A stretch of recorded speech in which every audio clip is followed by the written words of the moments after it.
Okay, we are on 2.7 day 2.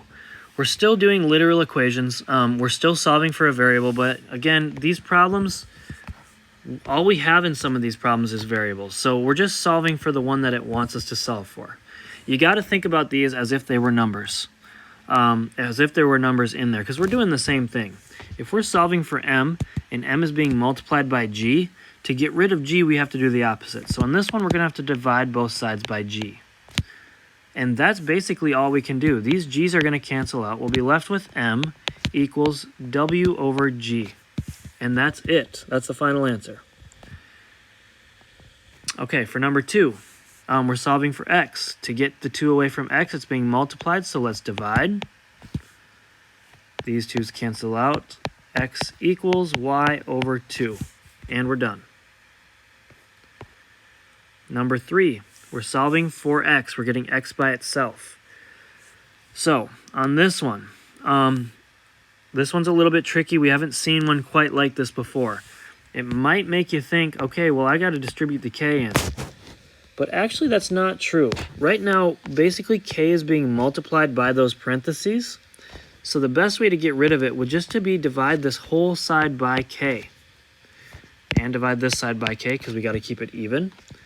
These k's would cancel out if we did that. So z over k is going to be equal to the x minus 4. And those parentheses are unlocked now because there's no k being multiplied. Now we just have to add 4 to both sides. If I add 4 to both sides, I'm just going to keep that z over k as a fraction. Z over k, add the 4, equals, these cancel out, x. And you could flip that around. I'm just going to erase mine. But that should be your final answer. Next one. This is a very similar problem. We're just solving for y in this case. So let's again get rid of that 6 by dividing everything by 6. So it'll be c, oops, I drew a 6, c over 6 on that side equals, these 6's cancel, and we'll be left with y minus k. Let's add k to both sides. And I have to kind of put it down here because I can't do it next to the 6. It's going to be next to the fraction. So when I write it, it'll be like this. C over 6, and then the plus k just goes next to it, equals, these k's cancel out. It'll be equal to y, but again, I want to flip it around. So I will do y equals out front. All right, next one. Solve for y. If we're solving for y, the first thing we got to do is get rid of this x. So I'm going to minus x from both sides.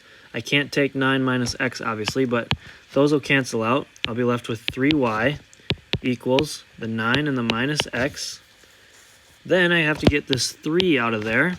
So I'm going to divide this whole side by 3. And if I divide this whole side by 3, that means I have to divide this whole side by 3 as well. These 3's are going to cancel out. We'll be left with y equals. And then now it's kind of tricky. Since we're dividing this whole side by 3, I can actually split it up. I could say this 9 would be divided by 3 and this negative x would be divided by 3. We have to divide the whole side by 3, and this is the same thing as doing that. Everything on this side is getting divided by 3, right? All of this is getting divided by 3 up top. It's just got split into 2 3's on the bottom. I'm going to do it basically in 2 steps. So 9 divided by 3, we can actually do that. Oops, I forgot to switch back to my marker. 9 divided by 3 is actually 3.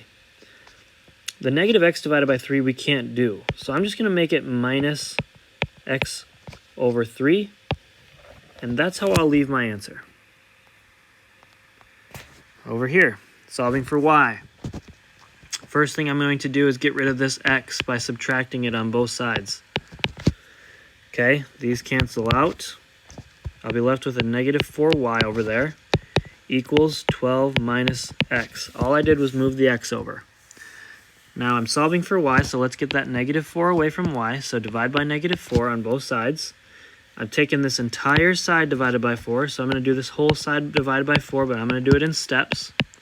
The reason I'm choosing to do it in steps, again, is because I'm looking at that 12 and I'm thinking to myself, okay, 12 is divisible by 4, so let's split that up so we can simplify it.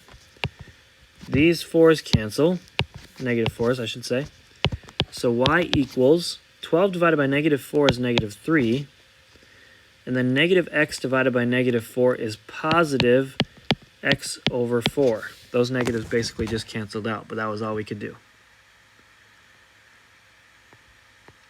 Next one, solving for y again. To get y by itself, let's get rid of this 6x. Now that that's gone, 2y equals 10 minus 6x. We just moved it to the other side, basically. Divide by 2, and again, I'm going to split it up. That whole side's still getting divided by 2. But y equals 5 minus 3x. And you could turn this around. Some teachers might have you turn this around to look like this. Y equals negative 3x plus 5. I still kept the negative with the 3x because that's in front of the 3x, and the 5 was positive. So these are both correct. Number 8, solving for y. Let's subtract x from both sides. We'll have the negative 5y equals 15 minus x, because those are gone. Getting rid of the negative 5, and I'm going to split it up again. These are gone. Y equals 15 divided by negative 5 is negative 3. And then I'm going to cancel those negatives and make it a positive x over 5. Last one, solving for h.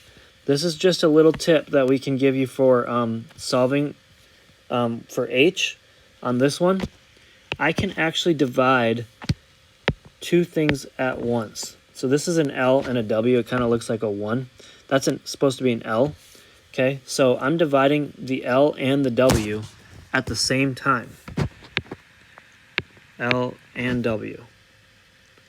So what am I canceling then? I can cancel the L's and the W's if I divide them both at the same time. So what are we left with?